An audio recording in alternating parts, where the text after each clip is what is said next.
All right, welcome to episode 10 of Your Lux Runout. I'm your host, Julius Lux. Today, I'm joined by a special guest, Erik Slater. He's the Brooklyn Nets beat reporter for ClutchPoints. First off, Erik, how are we doing today? Tough loss last night, but the Nets lately have been battling through. So what's going on and how are you today? I'm doing great.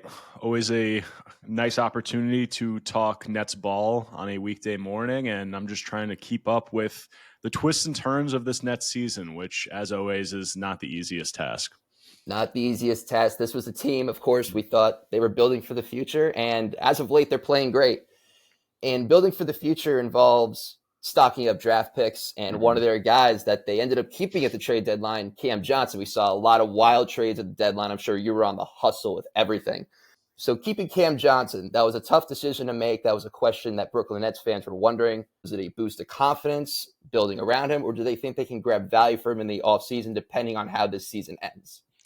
I think a number of factors went into that decision. I mean, once they made that Mikal Bridges trade in the summer and they were really pivoting to that rebuild, the attention quickly shifted to the three veterans, which was Dennis Schroeder, Dorian Finney-Smith, and Cam Johnson. And it wasn't at all surprising that they moved off of Schroeder and DFS. I think some people were surprised by, they did a little bit later than some people expected. But Cam Johnson is the one who's under contract for 2 more years and also is the best player of that group. So they're going to have the highest asking price for him. And it's going to be, you're not going to deal him, as freely as those other guys. So they got to a point in the trade deadline where, there was a perceived benefit earlier in the season of trading Cam Johnson outside of just what the return would have been for him. It was potentially improving their draft position and improving their tank. And once we got to the trade deadline, it was at a point where it was clear that the Nets weren't going to get, top 3 or even top 4 lottery odds. So in my opinion, it seemed like there was kind of a shift from, that potential tanking incentive to just we're focused on the return of what we can get here. And because Cam has 2 years left on his contract, if they didn't get an offer that they liked for him, they had that luxury of waiting until the offseason. Now he's still playing well and they're still winning. So their draft position could go down further than what it even was at the trade deadline, which is, would not be great. But when you're looking at Cam, they could potentially feel like they can get more for him in the offseason than the offers that they got at the trade deadline. From insiders I've talked to, it did not sound like they were actively shopping him, like there was a lot of activity surrounding him. So they might think they'll be able to get more. There's also the possibility with the flexibility that the Nets have. They have league-leading tradable first-round picks, like 12 or 13, league-leading cap space. If a star of their liking becomes available and they want to pivot to making, to being competitive next season or quicker than some people expected, Cam could be a piece that, those stars want to be around, and he could be a supporting cast guy. He could also be included in the trade because he's a $22.5 million salary. So there's a lot of different avenues that they can take this with their rebuild, and Cam potentially could fit that expedited timeline, or he could be a guy who they look to cash in on more value. And Sean Marks talked about it on a recent episode of The Bridge, which the Nets content team puts out, which is great. And what he had to say was he's a guy that you like to have around the organization. And that's the same thing that Jordy Fernandez has said. He's a guy, this Nets team has a lot of young players. They have like 11 or 12 players, 24 or younger. And Cam is a guy that they like having around there for the example he sets, the professionalism and all those things. Now, is that going to keep him on the roster if they get a really good offer this summer? I wouldn't think so. I think it depends on what direction they're trying to take this. So ultimately, I think that it got to a point where the tanking wasn't as much of a focus in terms of the trade equation for Cam Johnson. It really went to value.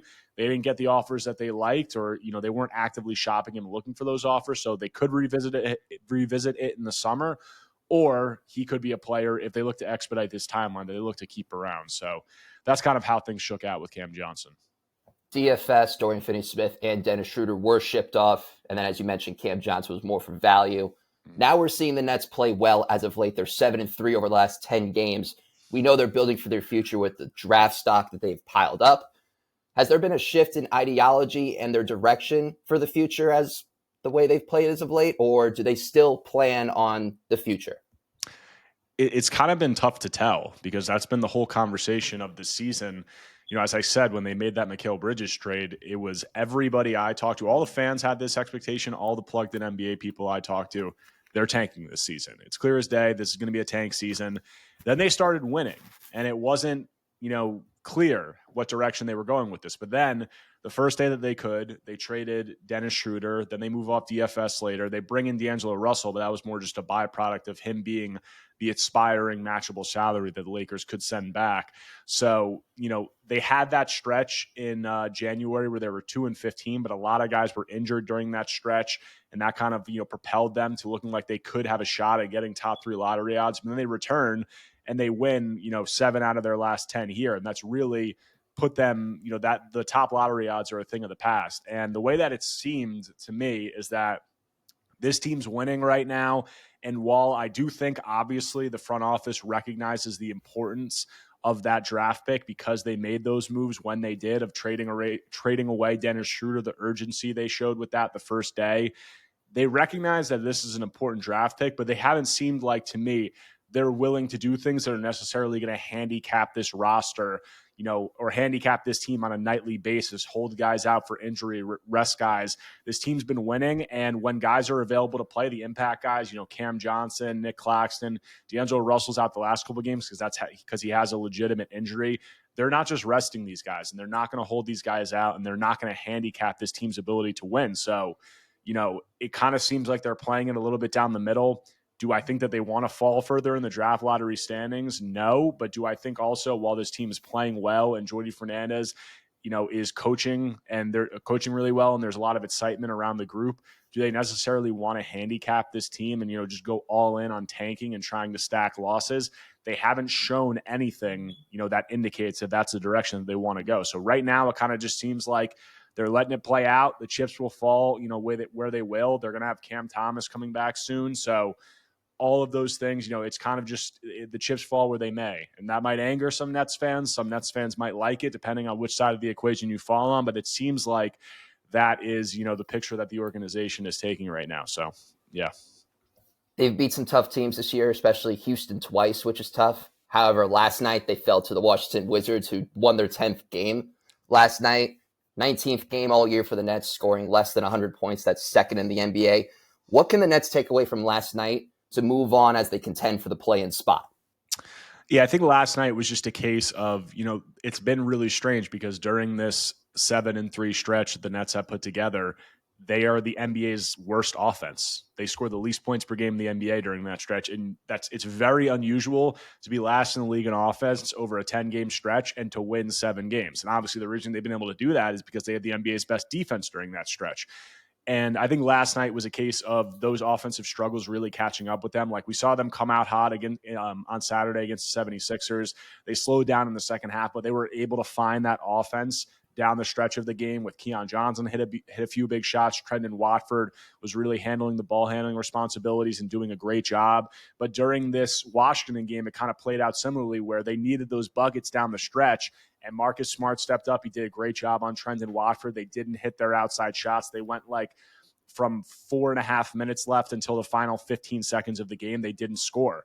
So when that happens, you're going to have a really tough time winning, especially when you have a guy on the other end like Jordan Poole, who, while he might make a few boneheaded plays, he can hit some big shots down the stretch. So those offensive struggles really caught out with them. They weren't able to get, the bailout scoring down the stretch of the game that they had in some of these other contests. So it really was just a case for me of, even against a team like Washington, who's as bad as they are, they added Marcus Smart and Chris Middleton. So they're better than they were earlier in the season or the last time that the Nets faced them. But when you're not scoring the way that the Nets, haven't been, and your offense is that bad, it's going to be really tough to win as many games as the Nets had. So they've played really, really great defense. They've had some luck in terms of, 3-point regression from some of their opponents, in my opinion. And last night was a case of the offensive struggles really catching up with them down the stretch. And when you score that little, you're going to lose a lot of games. And they've been able to bail themselves out with their defense up to this point. But last night, it kind of caught up with them. D'Angelo Russell, Cam Thomas are their firepowers on offense. We'll catch up on their statuses later in the episode. But as you mentioned, their defense has been tremendous. The best defensive rating in the month of February. What adjustments has this team made to produce lockdown defense?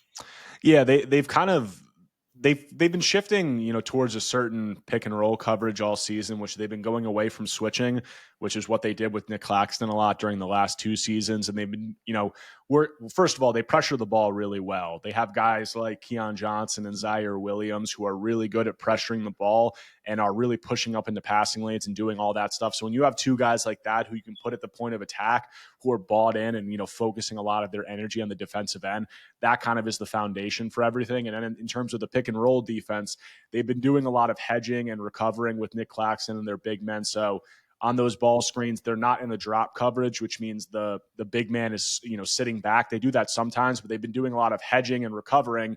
And when you do that and you hedge and you pull the big man up, a little bit to the ball handler, when the guy setting the screen rolls, you have to rotate a lot on the back end to kind of shade and take away some of those passes and recover. So it takes a lot of being in unison, a lot of communication, a lot of hustle and activity, and just being alert. And this group, under Jordi Fernandez, he's really harped on that. He's a no BS guy when it comes to defense. If there's a lack of energy or a lack of focus, we saw it last night. The Nets started off really poor defensively. He subbed out all 5 guys in the starting unit and replaced the entire unit. They were much better during the second half. So his intensity, the personnel they have, a lot of guys that are fighting for their NBA lives who, might need to make their money on the defensive end of the floor. All of that combination of things has really helped them out. And then at the center of all of it has been Nick Claxton, who leads the NBA in blocks this month. He really looks like he's having a resurgence, and part of that is health. He, is banged up and battling back and hamstring injuries earlier in the season. But part of that also is what I said about them running this new defensive coverage and straying away from the switching, doing a lot more hedging and a little bit of a different kind of philosophy. I think with added reps, he's gotten a lot more comfortable in that, and it's really shown. And he's been the anchor of this defense that, as you said, is the best in the NBA over this recent stretch. 3.1 blocks over his last 10 games for Nick Claxton. What has been the adjustment for him? And you already mentioned this, but what have the Nets done to prepare Claxton for his recent stretch defensively? I think a lot of it's just been health. He didn't look like the same guy at all physically earlier in the season. He came off the bench for the first stretch of games during the season due to a hamstring injury, and then he let us know after that he was battling a back thing dating back to the summer. He received an epidural for that earlier in the year, and I think that he's gotten a little bit removed from both of those things, and he just looks a little bit more energized. That could be health, that could be focus, it could be a combination of both, but he's a step quicker, and I think that that's the number one thing. Also, I think, as I said, he's gotten more comfortable in this new defensive scheme that's involved a lot more hedging and recovering, a lot more communication on the back end. I think the Nets guards have done a great job with ball pressure, as I said, and I think the guys on the back line have done a really good job of, kind of rotating and slowing down some of the attack on the pick and rolls, allowing Nick Claxton to recover on some of those hedges and get some blocks at the rim. So I think it's a combination of all those things, added health, added reps in this system, and this team starting to win a little bit and him looking energized, as has the rest of the group. So I think all of those things have played into it, and he's starting to resemble the player that we saw in the previous 2 seasons, who was one of the premier defensive centers in the NBA. So it's been a really positive development for the Nets. His backup big man, Day'Ron Sharpe, has also played well as of late. How vital has Sharpe been, and what has Jordy done to showcase his physicality as well? Yeah, Sharpe's been huge for the Nets, and the reason being is, when Nick wasn't playing as well, Sharpe really added something that the Nets needed in terms of, competent and sometimes very high-level center play. And now that Nick is playing well, they have a center on the floor for nearly all 48 minutes who is playing pretty high-level basketball. And that's been huge for them to just have a baseline on the defensive end and the offensive end in terms of somebody who can anchor their defense and somebody who can do some things of being a little bit of a hub in the half court on the other end. Day'Ron, for him, it all starts on the boards. That's been his superpower, as Jordy would like to call it when he talks about guys' strengths on the team. His whole career, dating back to North Carolina, that's been his superpower. He's continued to be a dominant force on the NBA, rebounding, one of the highest rebounding percentages in the league again this season. But he's rounded out some of the other skills, in his game. And I think defensively, he's done a really good job in this system that Jordy's tried to implement. He's shown a lot more quickness and speed getting, in and out of these coverages that I thought a lot of people think he might have been capable of. So that's been really big. He's been a rim protector offensively.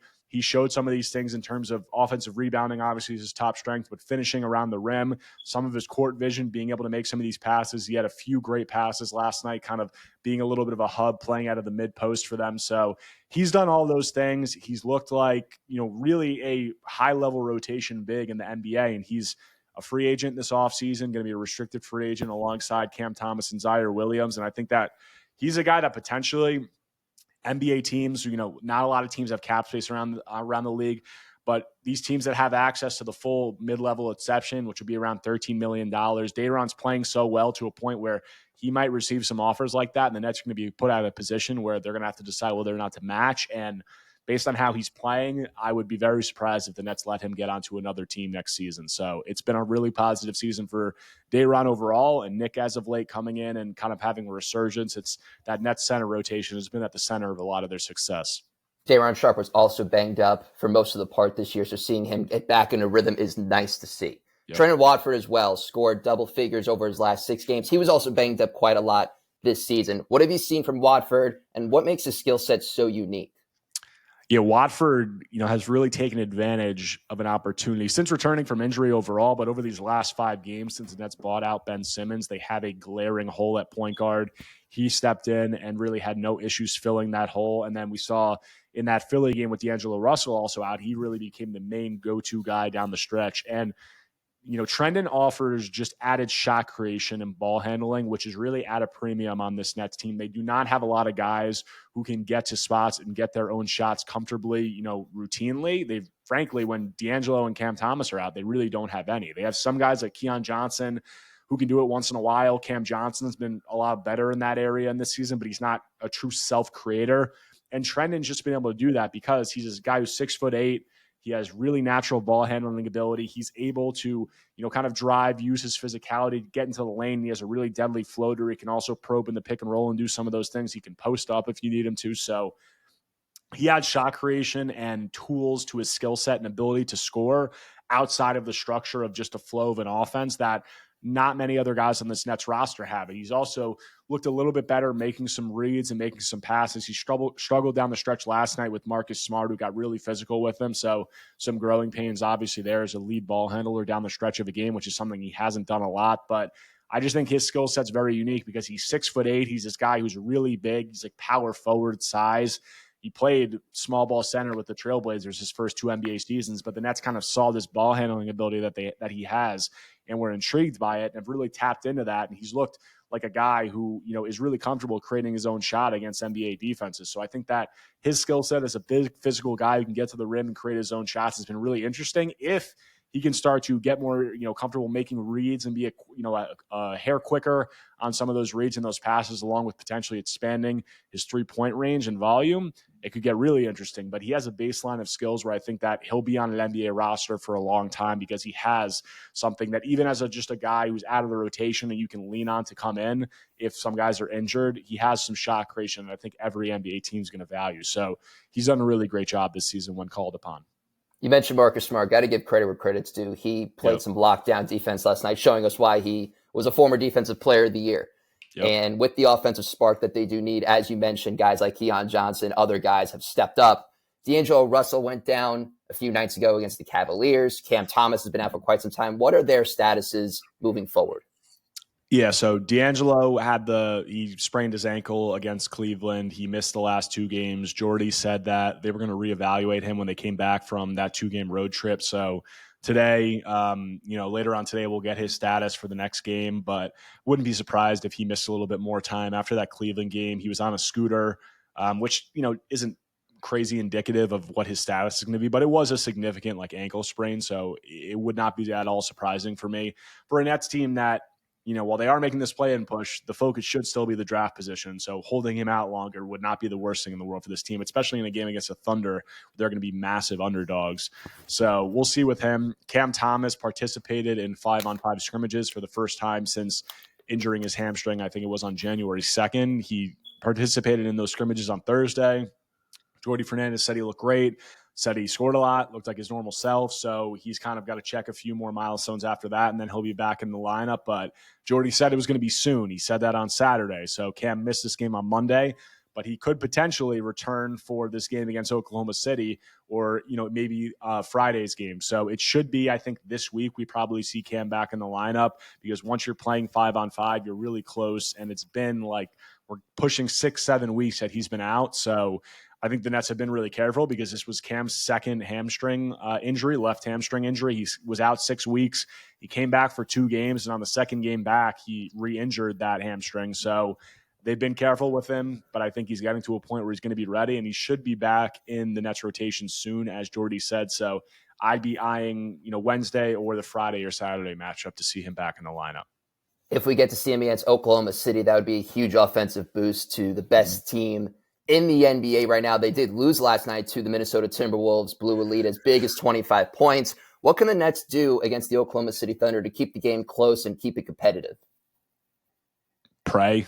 I think there's not a lot they can do. I mean, they can try to play their defense that they've been playing, but it's a lot tougher when you have a guy like Shai Gilgeous-Alexander that you're trying to stop down, and also other guys, they're getting healthier with Chet Holmgren back, and they obviously have Jalen Williams. Aaron Wiggins is playing great basketball of late, so there's not a ton that this when a Nets team that if D'Angelo Russell's out, you have Killian Hayes, Trendon Watford, Keon Johnson, as your lead ball handlers. No disrespect to those guys. It's going to be tough when you're playing against a team that's 46-11 or whatever the Thunder are. So there's not a ton. The Nets will give it their best effort. I have zero doubt, as they always do. I think that they'll be excited and they'll try to get up to play against one of the NBA's best teams, but it's going to be an uphill battle, to say the least. And I know fans are hoping for a high draft pick. We did see last year the Hawks were a play-in team, won the lottery, so anything can happen. You also don't want to have your team lose. You don't want to pray your team is losing. But what can Nets fans expect moving forward this season? I just think that they're going to play it out the way that they have been. Like I said, it doesn't seem like they haven't shown any indication that they're going to handicap this roster the way that some other teams are. Like you look at some teams like the Jazz, the Hornets, some of these other teams are holding guys out on a nightly basis. During this recent stretch where the Nets have been successful in building this momentum, if guys are healthy, they're playing. Like they're not resting guys. They're not putting guys on the status report with these BS, injuries. If they're healthy, Cam Johnson, Nick Claxton, D'Angelo Russell, before these last couple of games, they're in the lineup unless something is a serious injury. So I would think, based on everything we've seen, that's how it's going to play out for the rest of the season. They're going to let the chips fall. If a guy does get hurt, they might hold him out longer just to be extra cautious, because there's really no reason not to. So like I said, in this D'Lo case, if he's injured, you'll turn over every stone. There'll be zero reason to rush him back. That's been, I think the approach with Cam Thomas, who's been out nearly 7 weeks now. But with Cam coming back, I mean, they really look like one of the better NBA defenses, and they look like they have a legit game plan and something that players look comfortable in. And Nick Claxton is having this resurgence. So if you add Cam Thomas as a legitimate scoring punch, the thing that they've been lacking alongside that NBA best defense over these last 10 games, that should make them a lot better. So, after last night's loss, the Bulls blew out the 76ers. They're 1.5 games behind Chicago for the East's final play-in spot. They're also, I think, a game behind the 76ers for the 6th spot in the lottery standings. So that's going to be the push and pull. Where are they relative to the Bulls in the play-in? Where are they relative to the 76ers and the Bulls and these other teams in the lottery standings? That's going to be where the teams are looking at. I think that at this point, with the way that, the Bulls blew out the 76ers last night, but the 76ers are like a walking corpse of a basketball team. So I wouldn't take too much out of it. I mean, anytime you score 140 points or whatever they did, it's impressive. But the Bulls are a team that traded Zach LaVine. They committed to a tank. The 76ers look like they're going to commit to that tank very soon, because their pick is top 6 protected. Joel Embiid cannot play basketball for extended stretches right now, so they really should shut him down, and the rest of the team just looks awful. So it seems like they're a pretty safe bet to finish ahead of the Nets at this point. The Bulls are the next team that's in question. So to me, the story of the rest of the season is going to be, are the Nets able to maintain where they're at in the draft lottery, or do they get leaped by the Bulls and slide even further? which would really be a tough development for a team that many expected to be in the 1, 2, or 3 spots to fall to 7 or 8 or 9. That's tough, but they're playing well and they're playing hard right now. And the front office has shown no indication that they're going to try to stop that. So we'll see how it shakes out. But the play-in race, the lottery standings, that's where everybody's eyes are going to be for the rest of the season. Erik Slater, thank you for the time. I know you're busy, got a lot to work on. Thank you once again for making the time to record this podcast, record this episode, and we look forward to hearing from more of you. Appreciate it, man. Thanks for the invite. Always enjoy talking Nets ball with new faces, and hopefully we'll get to do it again soon. Absolutely. Once again, guys, thank you for tuning in. You can catch your Lux Run Out on Spotify, as well as Lux Out Sports on Instagram, TikTok, and Twitter. Make sure to subscribe to those pages. And thank you for tuning in.